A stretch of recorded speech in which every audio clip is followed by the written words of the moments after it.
తాకట్లో ఉన్న మీ బంగారాన్ని విడిపించి ఆ రోజు ఆన్లైన్ రేటుకి కొంటాం. Sharma gold company. ఖచ్చితంగా ఈ కేసు ఇవాళ నుంచి ఊహించని మలుపులు తిరిగే అవకాశం కనిపిస్తుంది. ఎక్స్పెక్ట్ చేయని మలుపులు తిరిగే అవకాశం కనిపిస్తుంది.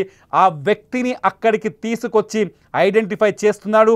ఒకవేళ అతను చెప్పిన చోటల్లా శవాలు దొరికితే ఇది నిజంగానే భయంకరమైన సంఘటన. చూడాలి అతను ఎక్కడైతే శవాలు పాతి పెట్టాడో ఆ వ్యక్తి చెప్పిన చోట శవాలు దొరుకుతాయా లేదా అన్నది ఇప్పుడు అతిపెద్ద మిస్టరీగా మారుతుంది. అతను చెప్పిన మాటలు ఒకసారి మళ్ళీ రిపీట్ చేస్తున్నా, ఒకసారి వినండి. అతనేం చెప్పాడు?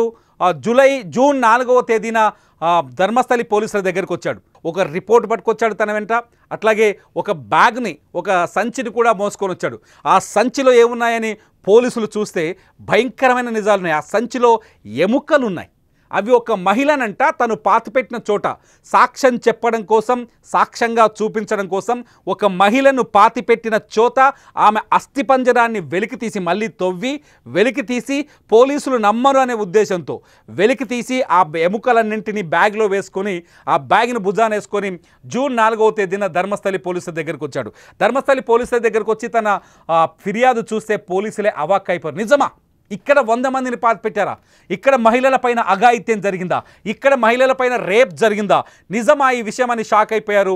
వెంటనే ఈ విషయం అంతా దేశవ్యాప్తంగా సంచలనం సృష్టించింది.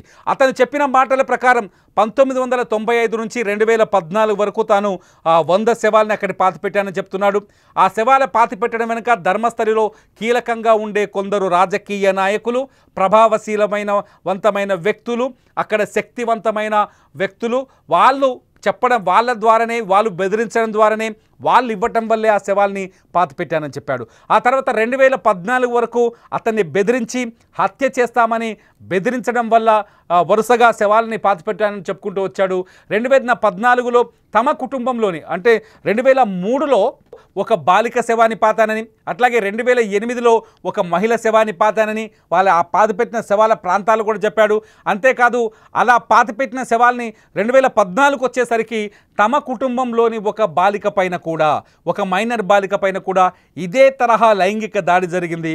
ఆ దాడి జరిగిన విషయం తెలిసిన వెంటనే నేను ఇక్కడుంటే నా జీవితం నాశనం అయిపోతుందనే భయంతో అక్కడి నుంచి నేను పారిపోయాను. పక్క రాష్ట్రానికి పారిపోయి తల దాచుకొని 11 ఏళ్ళు బతికాను. ఆ 11 ఏళ్ళు నరకాన్ని అనుభవించాను. ఆ పాప భీతి నన్ను వెంటాడింది అంటూ పోలీసులకు అందించిన ఫిర్యాదులో అతను పేర్కొన్నాడు.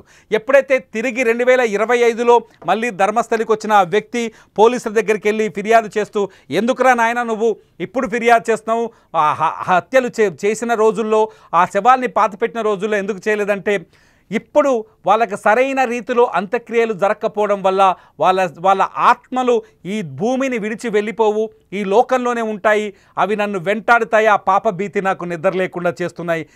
వాళ్ళ శరీరాల్ని వెలికి తీసి వాళ్ళకి సరైన వాళ్ళ కులాలు, వాళ్ళ మతాల ఆధారంగా, సంప్రదాయాల ఆధారంగా ఆ శవాల్ని మళ్ళీ తిరిగి అంత్యక్రియలు చేస్తే నాకు ఆ పాప భీతి తగ్గుతుంది. అందుకోసమనే నేను పోలీసులను ఆశ్రయించాను. ఈ భయంకరమైన నిజాన్ని తన గొంతులో దాదాపు 11 ఏళ్ళు, అంటే ఒక రకంగా చెప్పాలంటే 30 ఏళ్ళు దాచుకున్న ఆ గొంతులో దాచుకున్న ఆ నిజాన్ని ఇప్పుడు వెలుగులోకి తెచ్చానని చెప్పుకొచ్చాడు. అతను చెప్పిన మాటలు విని ఒక్కసారిగా కర్ణాటక రాష్ట్ర ప్రభుత్వం అదిరిపడింది. అంతేకాదు అక్కడ రాజకీయ దుమారం చెలరేగింది. కొందరు చెప్తున్నారు ధర్మస్థలి మంజునాథ స్వామి క్షేత్రం, అక్కడికి దేశ నలుమూలల నుంచి అనేక మంది అక్కడికి వస్తారు.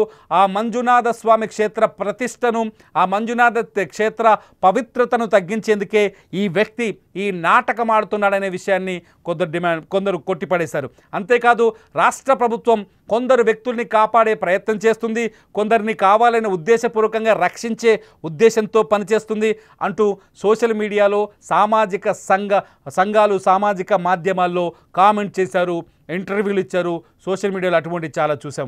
ఇదంతా పక్కన పెడితే ఏకంగా కర్ణాటక మహిళా కమిషన్ అధ్యక్షురాలు నేరుగా ప్రభుత్వానికి ఒక లేఖ రాశారు.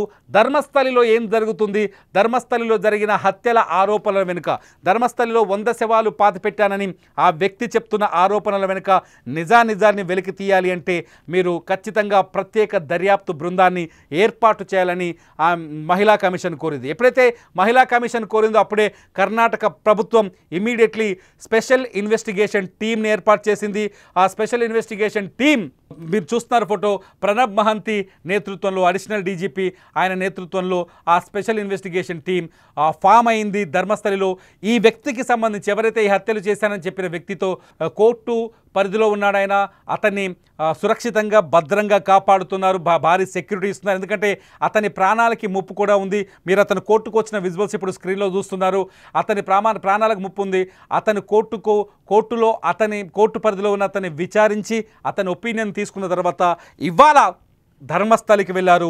ధర్మస్థలిలో అతను ఒక్కొక్క శవాన్ని ఎక్కడెక్కడ పాతిపెట్టాడో చెబుతున్నాడు. మీరు స్క్రీన్ పైన చూస్తున్న విజువల్స్ ధర్మస్థలి నుంచి మాకు ప్రత్యేక మాధ్యమం ద్వారా అందుతున్న విజువల్స్. ఈ విజువల్స్లో ఆ వ్యక్తి చూపిస్తున్నాడు ఎక్కడ ఒక చెట్ల పొదల్లో, అంటే ధర్మస్థలి నేత్రావతి నది పరివాహక ప్రాంతంలో చెట్ల ఏపుగా పెరిగిన ఒక చెట్ల పొదల్లో ఆ శవాల్ని పాతిపెట్టిన ప్రాంతాన్ని అతను గుర్తిస్తున్నాడు. ఆ ప్రాంతాన్ని ప్రత్యేక పోలీస్ ఇన్వెస్టిగేషన్ టీం మార్క్ చేస్తుంది. ఇక్కడ తవ్వకాలు జరిపే అవకాశం ఉంది. అంతేకాదు ఎవరైతే ఈ వ్యక్తి ఉన్నాడో, నేను 100 శవాల్ని పాతిపెట్టానని చెప్పిన వ్యక్తి ఉన్నాడు, అతనికి నార్కో అనాలిసిస్ టెస్టులు చేయాలనే పిటిషన్ కూడా కోర్టులో ఉంది. నార్కో అనాలిసిస్ టెస్ట్ చేయడం వల్ల అతని మానసిక స్థితి తెలుస్తుంది, అతని మానసికంగా సరిగ్గా ఉన్నాడా లేడా అనే విషయం బయటపడుతుంది. అంతేకాదు 11 ఏళ్ల పాటు అతను ఎక్కడికి పారిపోయాడు, ఎక్కడ తలదాచుకున్నాడు, ఈ 11 ఏళ్ల పాటు ఎందుకు అతను ఈ విషయాన్ని బయటకు చెప్పలేదు, ఇతను చెప్పే మాటల్లో వాస్తవం ఎంతుంది, వీటన్నింటినీ వెలికి తీసే అవకాశం కనిపిస్తుంది. ధర్మస్థలి కథ వింటుంటే రెండో కథ ఒకటి కనిపిస్తుంది. ఇక్కడికి చాలామంది ధర్మస్థలి క్షేత్రాన్ని చూసేందుకు భక్తులు వస్తుంటారు. వచ్చిన భక్తులు చాలా స్వేచ్ఛగా విహరిస్తుంటారు. అంతేకాదు ధర్మస్థలి కొంత అటవీ పరివాహక ప్రాంతం, నదీ పరివాహక ప్రాంతం, అటవీ ప్రాంతం, చుట్టూ అటవీ ఉంటుంది, మధ్యలో ధర్మస్థలి క్షేత్రం ఉంటుంది.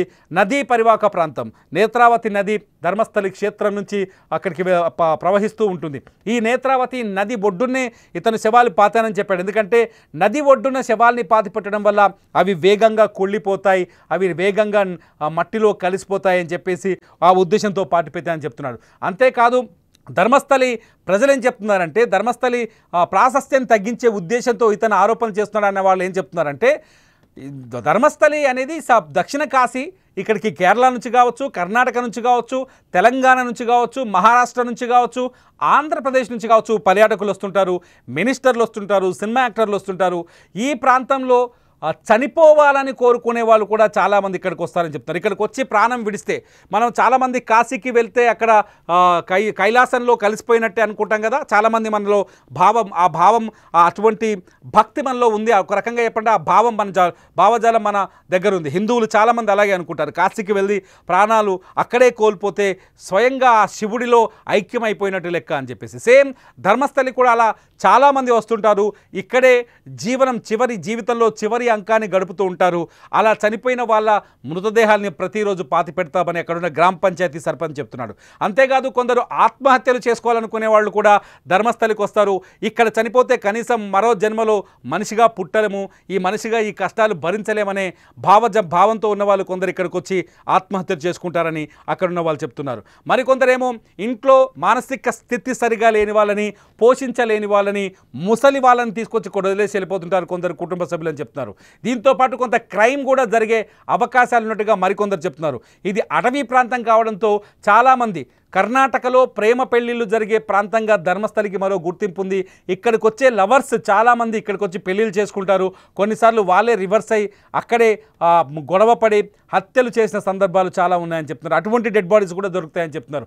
మొత్తానికి ధర్మస్థలి అనేది పెద్ద మిస్టీరియస్ ప్లేస్గా మారింది. ఇప్పుడు భారతదేశంలోనే అత్యంత మిస్టరీగా మారిన ఈ హత్యల కేసు ఇప్పుడు విచారణ మొదలైంది. చూడాలి ధర్మస్థలిలో నిజంగా శవాలు దొరుకుతాయా?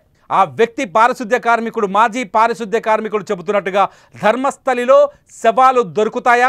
ఆ 100 శవాలని వెలికి తీస్తాడా ఇతను? ఆ ధైర్యంతోనే పోలీసులను తీసుకొని ధర్మస్థలికి వచ్చాడా? మీరేమనుకుంటున్నారు? ఈ వీడియో కింద కామెంట్ చేయండి. ధర్మస్థలిలో ఉన్న ఈ శవాలని ఏదైతే కర్మస్థలిగా మారుస్తున్న ఈ శవాల గుట్టు రట్టవుతుందనుకుంటున్నారా? ఈ వ్యక్తి ఆ శవాలను గుర్తిస్తాడా? మీరేమనుకుంటున్నారో వీడియో కింద చూడండి. ధర్మస్థలి అప్డేట్స్ కోసం చూస్తూనే ఉండండి సుమన్ టీవీ డిజిటల్ లైవ్, అట్లాగే సుమన్ టీవీ లైవ్.